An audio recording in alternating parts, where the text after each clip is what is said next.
কেউৰাণ বিভূষয়ন্তি পুৰুষম হাৰাণ চন্দ্ৰোজ্জ্বলা ন স্নানং ন বিলেপনং ন কুসুমং নলংকৃতা মূঢ়জ্জা বন্যেকা সমলংকৰোতি পুৰুষম সংস্কৃতা ধায়তে ক্ৰিয়ন্তে খলু ভূষণানি সততম বাগভূষণম ভূষণম। কেউৰে চন্দ্ৰৰ দৰে উজ্জ্বল হাড়ে পুৰুষক শোভাবৰ্ধন নকৰে বা বিলেপন বা ফুল আদি অলংকৃত হ'লেও পুৰুষৰ শোভাবৰ্ধিত নহয়। কেৱল জ্ঞানগৰ্ভ কথাইহে পুৰুষক শোভাবৰ্ধন কৰে। সকলো অলংকাৰ ক্ষয় হয়, কিন্তু বাক্যৰূপ ভূষণ হৈছে আচল অলংকাৰ। জয় জয়তে মই জ্ঞান অন্বেষণকাৰী সুধীবৃন্দক মোৰ আন্তৰিক শুভেচ্ছা জ্ঞাপন কৰিছোঁ। আজি মই সংস্কৃত শাস্ত্ৰৰ মৌকুঁহ বুটলি আপোনালোকৰ সবৰ আগত কিছু উপদেশ দিবলৈ প্ৰয়াস কৰিছোঁ। অৱশ্যে সংস্কৃত সমুদ্ৰৰ মন্থন কৰাটো আমাৰ দৰে অল্পজ্ঞানীজনৰ ধৃষ্টতা মাত্ৰ।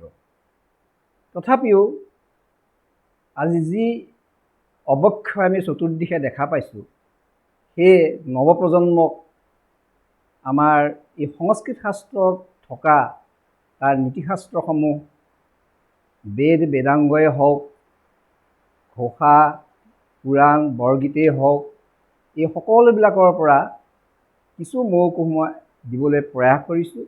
যদি ক'ৰবাত কিবা ভুল ভ্ৰান্তি হয় মোক ক্ষমা কৰিব। সংস্কৃত শব্দটো সংস্কৃত, সংস্কৃত শব্দটোৰ অৰ্থ হৈছে সম্পূৰ্ণ নিকা হোৱা।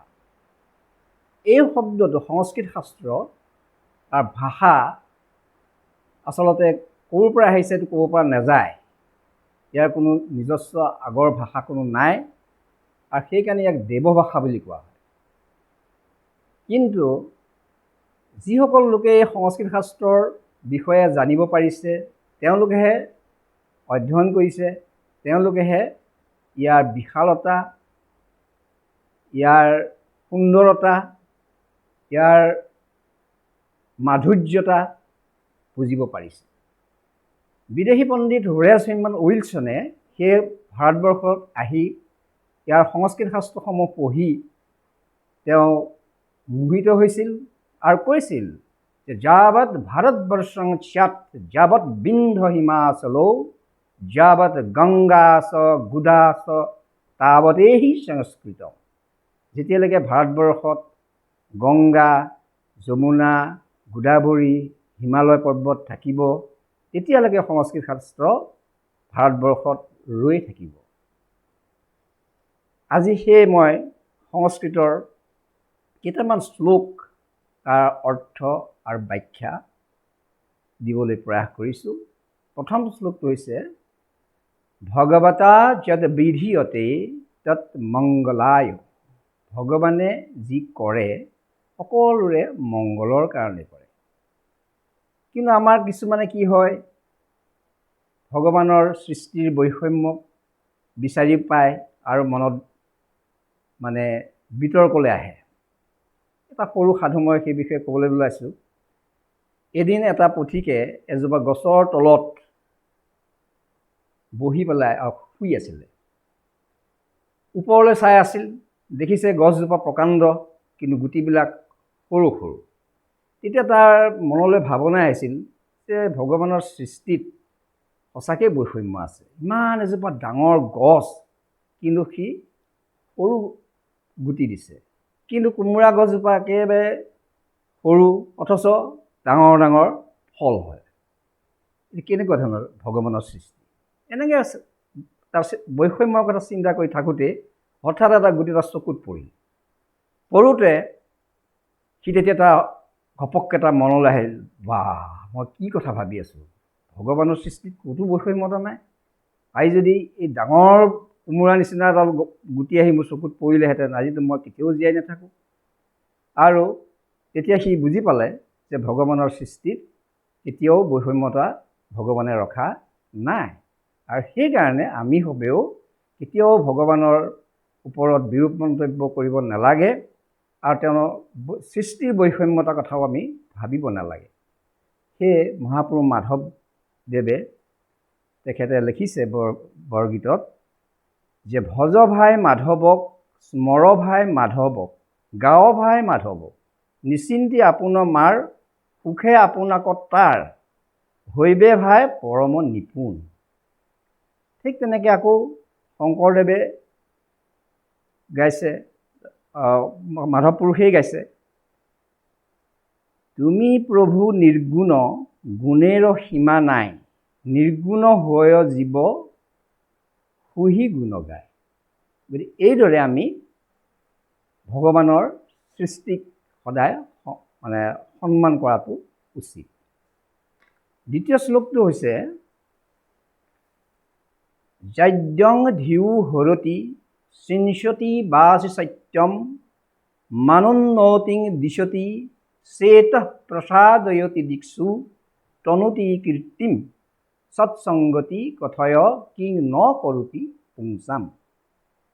সৎসংগই মানুহৰ বুদ্ধিৰ জড়তা নাশ কৰে। চিঞ্চতি বাচি সত্যম, আৰু কথা কওঁতে সত্যতা বৃদ্ধি কৰে। মানোন্নতিং দিশতি চেত প্ৰসাদয়তি দিক্ষু, সন্মান বৃদ্ধি কৰে আৰু চাৰিওফালে মানুহৰ কীৰ্তি বিস্তাৰ কৰে, পাপ দূৰ কৰে। গতিকে সৎসংগই মানুহৰ কি নকৰে। সেই বিষয়ে মই এটা সৰু সাধু আগবঢ়াইছোঁ সৎসংগৰ ওপৰত।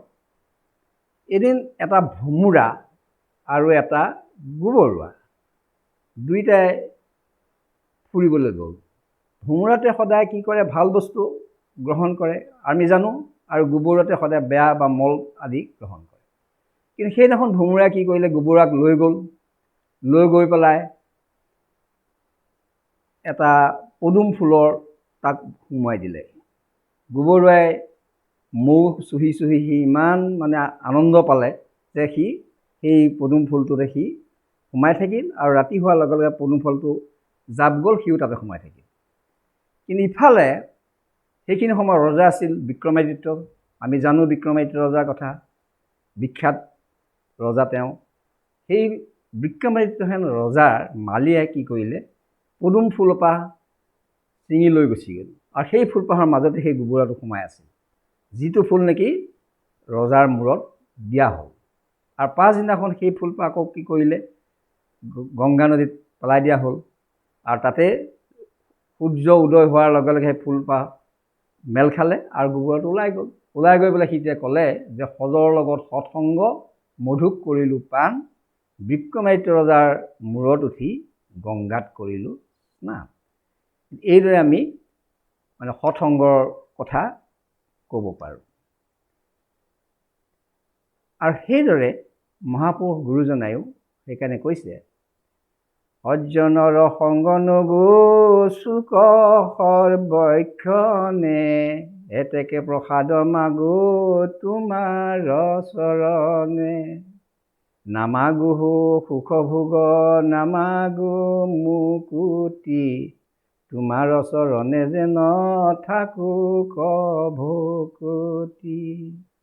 এইদৰে আমি সৎসংগৰ কথা এই শ্লোকটোৰ মাধ্যমেৰে আমি ক'ব পাৰিলোঁ। আৰু এটা শ্লোক আমি ক'বলৈ আগবাঢ়িছোঁ। খলহ কৰোতি দুৰ্বৃত্তং নুনং ফলতি সাধুষু, দশাননু হৰেত সীতাং বন্ধনং স্যাৎ মহোদধে।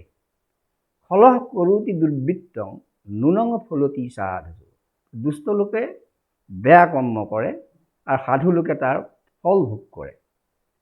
ত্যজ দুৰ্জন সংসৰ্গ ভজ সাধু সমাগম কুৰু পুণ্যম অহোৰাত্ৰ স্মৰ নিত্যম অনিত্যতাম। যে দুষ্ট লোকে বেয়া কাম কৰে আৰু সাধু লোকে তাৰ ফল ভোগ কৰে। কাৰণ দশাননে অৰ্থাৎ ৰাৱণে সীতাক হৰণ কৰিলে, আকৌ কি হ'ল, একেবাৰে নিষ্পাপ সাগৰখন বন্ধন হ'ল। সেইকাৰণে কৈছে যে ত্যজ দুৰ্জন সংসৰ্গ, দুৰ্জনৰ সংগ আমি ত্যাগ কৰা উচিত আৰু সদায় সাধুৰ সংগ লোৱা উচিত। ভজ সাধু সমাগম কুৰু পুণ্যম অহোৰাত্ৰ, সদায় আমি পুণ্য কৰিব লাগে আৰু অনিত্যতাৰ কথা আমি সদায় ভাবিব লাগে। এই পৃথিৱীখনত কোনো মানুহে কেতিয়াও থাকিব নোৱাৰে, গতিকে সেই কথাটো মনত সদায় ভাবি লৈ থাকিলে তেতিয়াহ'লে কি হ'ব, আমি সুখ লাভ কৰিব পাৰিম। আৰু সদৌ শেষত এটা সৰু কাহিনী আমি ক'ব বিচাৰিছোঁ ইয়াক কেন্দ্ৰ কৰি, যে এটা হাঁহ আৰু এটা কাউৰী এজোপা গছত একেলগে বাস কৰিছে আৰু সেই গছজোপাৰ তলতে এজন পথিকে শুই আছিল। কিন্তু হাঁহটোৱে কি কৰিলে, ডৌকাখন মেলি পেলাই পথিকজনে ৰ'দ পোৱাৰ কাৰণে তাক ঢাকি ধৰিলে, যাতে সি কষ্ট নাপায়, ধুনীয়াকৈ টোপনি যায়। কিন্তু ইফালে দুষ্ট কাউৰীয়ে কি কৰিলে, সি লোকৰ সুখ সহ্য কৰিব নোৱাৰি তাৰ মুখতে বিষ্ঠাত ত্যাগ কৰিলে। আৰু পিছত তেতিয়া পথিকজনে সাৰ পাই উঠি দেখিলে চকুৱে মেলি যে তাক হাঁহটোৱে মেলি আছে পাখিকেইটা। তেতিয়া সি ভাবিলে যে ইয়েই মলত্যাগ কৰিছে, গতিকে কি কৰিলে, তাক থৰমুটি মাৰি পেলাই সেই হাঁহটোক মাৰি পেলালে।